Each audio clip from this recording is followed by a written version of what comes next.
अस्सलाम वालेकुम to everyone, welcome to Daffodil रत्तर यूट्यूब चैनल। आज का जो टॉपिक है हमारा नाउन में से वो फर्स्ट वन जो काइंड है उसका नाम है कॉमन नाउन। ठीक है, अब यहाँ पे डेफिनेशन मैंने लिखी है, a common noun is a name given in a common, किसको? To every person or thing, ठीक है, or the same class or kind.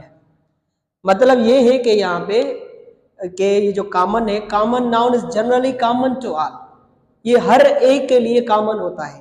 ठीक है, मतलब ये कि कॉमन नाउन जो है हम उसको नाम देते हैं। ठीक है, किसका? किसी आम चीज का।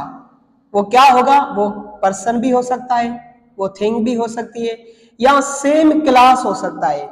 ठीक है, या कोई काइंड हो सकता है। तो इसका मतलब है, इसको कह सकते हैं ये हमारा कॉमन नाउन होगा। ठीक है, मतलब ये कि कोई कॉमन चीज, कोई कॉमन प्लेस, कोई कॉमन पर्सन, ये सब के सब हमारे क्या होते हैं? वो सब के सब हमारे कॉमन नाउन होते हैं। मतलब सवाल यहाँ पे ये पैदा होता है कि जैसे कि मैं कह रहा हूं कि बॉय, ये भी कॉमन नाउन है। ठीक है, पेन ये भी कॉमन नाउन है, स्कूल ये भी कॉमन नाउन है, हॉस्पिटल ये भी कॉमन नाउन है।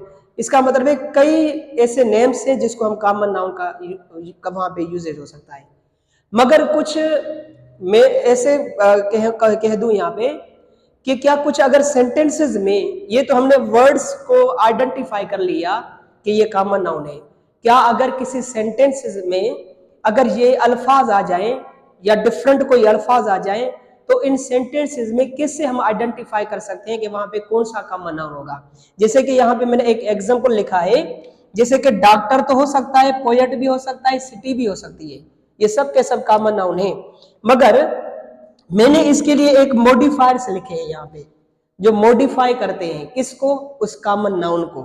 ठीक है, मतलब ये याद रख लें, अगर किसी नाउन से पहले ए, एन, सम, एवरी, माई ये अल्फाज आ जाए, तो याद रख ले कि उस पैराग्राफ में, उस सेंटेंस में ये सब के सब जो हमारे अल्फाज हैं ना, अगर उन अल्फाजों से पहले, अगर उन नाउन से पहले ये वर्ड आ जाए, तो याद रखें वो सब के सब हमारे कॉमन नाउन है। जैसे कि मैंने एक एग्जांपल लिखा है यहाँ पे, often it does seem a pity that Noah and his party did not miss the boat. ठीक है, तो मैंने लिखा ए, एन, सम, एवरी और माई, ये सब के सब क्या है? ये कॉमन नाउन को मॉडिफाई करते हैं। ठीक है, मगर इसका मतलब ये होगा, मैंने लिखा often it does not seem a pity, अब इसका मतलब ये जो पिटी है, इससे पहले मैंने आर्टिकल का यूजेज किया है, किसका? ए का। तो मतलब ये है कि ये हमारा क्या बन जाएगा? ये हमारा कॉमन नाउन बन जाएगा। ठीक है, that Noah and his party, अब इसका मतलब है ये तो नाउन है, मगर कौन सा नाउन है? इसका मतलब है ये कॉमन नाउन है। कॉमन नाउन क्यों है? क्योंकि इससे पहले ये हिज वर्ड आ गया है। जैसे कि मैंने यहाँ पे लिखा था माय, ये हमारे पजेसिव वर्ड है। ठीक है, तो इससे पहले क्या है? हिज, तो ये पार्टी जो है ये कॉमन नाउन है। Did not miss the boat, अब इसका मतलब ये जो बोट है ये भी कॉमन नाउन है। कॉमन नाउन क्यों है? क्योंकि इससे पहले जो वर्ड का यूजेज किया है वो दी का यूजेज किया है। तो मतलब ये कि इसको हम कह सकते हैं ये हमारा कॉमन नाउन होगा। अगला जो टॉपिक है हमारा, वो है हमारा प्रॉपर नाउन। Thank you.